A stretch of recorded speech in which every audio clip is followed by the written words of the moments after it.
Bonjour à toutes et à tous. Alors imaginez un monde où une seule et unique institution organise, eh bien, absolument tout. Je ne parle pas seulement de la foi, non, mais du temps qui passe, de la vie, de la mort et même de la guerre. C'est ce qu'on va décortiquer aujourd'hui, le véritable système d'exploitation du Moyen Âge, l'Église. Alors, la question qu'on se pose, elle est simple, mais vertigineuse. Comment est-ce qu'une seule histoire, un seul récit, a pu à ce point façonner un monde entier? Pas pour quelques années, hein, mais pendant des siècles. C'est vraiment ça l'énigme qu'on va tenter de percer ensemble. Et au cœur de ce système, il y a une idée. Une idée à la fois toute simple et absolument terrifiante. L'idée que la vie sur Terre, finalement, ce n'est qu'une épreuve. Un grand test. Chaque action, oui, mais aussi chaque pensée est pesée sur une sorte de balance cosmique. Et le résultat de cette pesée, c'est le salut ou la damnation, pour l'éternité. C'était ça le logiciel qui tournait en permanence en arrière-plan de la vie de chacun. Et pour vraiment comprendre, pour sentir la puissance de ce récit, il n'y a rien de mieux que de regarder un exemple concret, un exemple monumental. On va s'intéresser au tympan de l'abbaye de Conques. Attention, ce n'est pas juste une sculpture, loin de là. C'est à la fois une promesse et un avertissement gravé dans la pierre pour que personne, absolument personne, ne puisse l'ignorer. Regardez l'échelle de cette œuvre. C'est juste stupéfiant. On parle de 124 personnages. 124, sculptés sur un bloc de pierre de presque 7 mètres de large. Chaque petit détail est là pour raconter l'histoire du jugement dernier. Ce n'est pas de la déco, hein. C'est un message brutalement clair et puissant pour quiconque passait la porte. Et au centre, qu'est-ce qu'on voit? Une figure qui domine absolument tout le reste, le Christ. Mais attention, ici, ce n'est pas le Christ sauveur et miséricordieux, non, c'est le juge suprême. Toute la puissance de l'image, elle tient dans sa simplicité presque brutale. Un bras levé, c'est le paradis pour les élus. Un bras baissé, c'est l'enfer pour les damnés. Voilà, en 2 gestes, c'est réglé.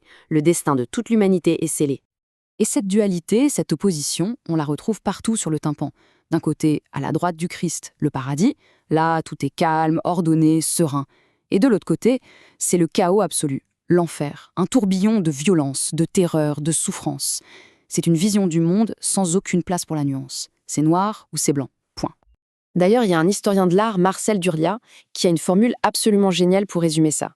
Il dit que l'enfer, ce n'est pas juste un endroit où on est puni, c'est l'image négative du paradis, son inversion totale. C'est l'anti-ciel, le chaos contre l'harmonie.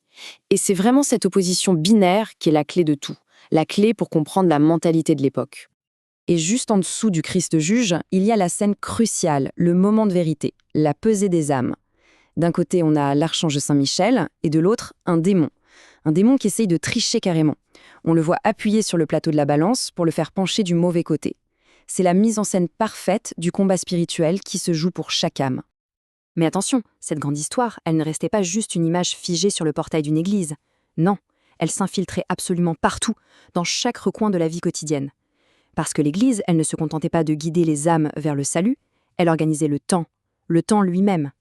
Ce qu'il faut bien comprendre, c'est que pour les gens de l'époque, l'année, ce n'était pas juste l'hiver, le printemps, l'été, l'automne. Non, c'était avant tout un cycle religieux, un cycle liturgique. Il y avait l'Avent, puis Noël, puis le Carême, Pâques. Chaque période avait sa propre ambiance, sa propre signification spirituelle, et ça dictait tout, ce qu'on mangeait, ce qu'on célébrait, comment on travaillait. Le temps n'était pas quelque chose de neutre, il était sacré.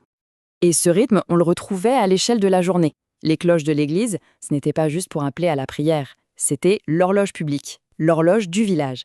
Elle rythmait le travail, les pauses, toute la vie collective. L'église, c'était vraiment le cœur battant de la communauté, le centre social, sous l'œil bienveillant et omniprésent du curé. Donc on a vu le rythme de l'année, celui de la journée, mais ça allait encore plus loin. L'Église accompagna chaque personne, individuellement, du tout début à la toute fin, de la naissance à la mort. Et chaque grande étape de la vie était marquée, sanctifiée par un rituel, un sacrement. Alors, un sacrement, qu'est-ce que c'est au juste? Eh bien, c'est un geste, un rite très concret, visible, qui crée un lien direct entre le monde des humains et le divin. On peut voir ça comme une sorte de pont entre une personne et la grâce de Dieu. C'est un moment clé, un moment où le sacré s'invite dans la vie de tous les jours. Et ces sacrements, il y en avait 7, et ils balisaient littéralement toute l'existence. Ça commençait dès la naissance avec le baptême pour effacer le péché originel, et ça se terminait juste avant la mort avec l'extrême onction pour préparer l'âme à son grand voyage. Et entre les deux, il y avait tout le reste, la confirmation, la communion, la confession, le mariage. À chaque tournant de la vie, l'Église était là pour donner un cadre, pour donner un sens. Mais l'ambition de l'Église ne s'arrêtait pas à l'individu ou au rythme du temps. Non, elle visait plus haut, modeler la société tout entière. Et pour ça, il fallait s'attaquer au plus gros problème de l'époque, à son aspect le plus chaotique, la violence quasi permanente des seigneurs et des chevaliers. Face à ce chaos, à ces guerres privées qui n'en finissaient pas, l'Église va lancer un mouvement absolument radical pour l'époque, la paix de Dieu. L'idée, ce n'était pas d'interdire la guerre, ça c'était tout simplement impensable. Non, l'idée était plus maligne. Il s'agissait de limiter les dégâts, de créer des zones protégées en déclarant que certaines personnes et certains lieux étaient intouchables, hors limite. Et qui est-ce qu'on protégeait? Eh bien, pour faire simple, tous ceux qui ne portaient pas d'armes. Le clergé, évidemment, les moines, les prêtres, mais surtout l'immense majorité de la population. Les paysans, leurs familles, les marchands, les femmes, les enfants, et aussi leurs biens les plus précieux, les récoltes, les animaux, les outils. Le but, c'était de créer des sortes de bulles de paix au milieu de la fureur. Bon, c'est bien beau tout ça, mais comment on fait respecter ces règles à des seigneurs qui n'écoutent personne et qui sont armés jusqu'aux dents? L'Église va utiliser son arme la plus puissante, une arme non pas matérielle mais spirituelle. Son arme absolue, ce n'était pas l'épée, c'était l'excommunication. Être excommunié, ça voulait dire être exclu de l'Église, privé des sacrements, et donc risquer la damnation éternelle. Et là, on boucle la boucle, on revient à la peur panique illustrée sur le tympan de Conques. Et comme si ça ne suffisait pas, l'Église est passée à l'étape supérieure avec ce qu'on a appelé la trêve de Dieu. Là, on disait plus seulement qui il ne fallait pas attaquer, mais quand il était interdit de se battre. La guerre devait faire une pause. Stop! Interdiction de se battre du jeudi soir au lundi matin, interdiction pendant les grandes fêtes comme Noël ou Pâques.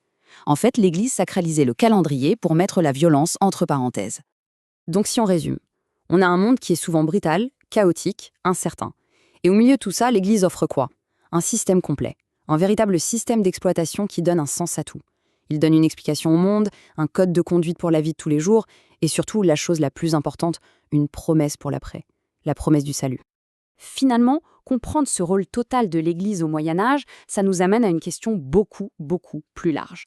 Une question qui résonne étrangement encore aujourd'hui. Qu'est-ce qui se passe dans une société, n'importe laquelle, quand une seule institution, une seule grande histoire, prétend détenir toutes les réponses? Voilà, c'est sur cette question que je vous laisse. Merci beaucoup.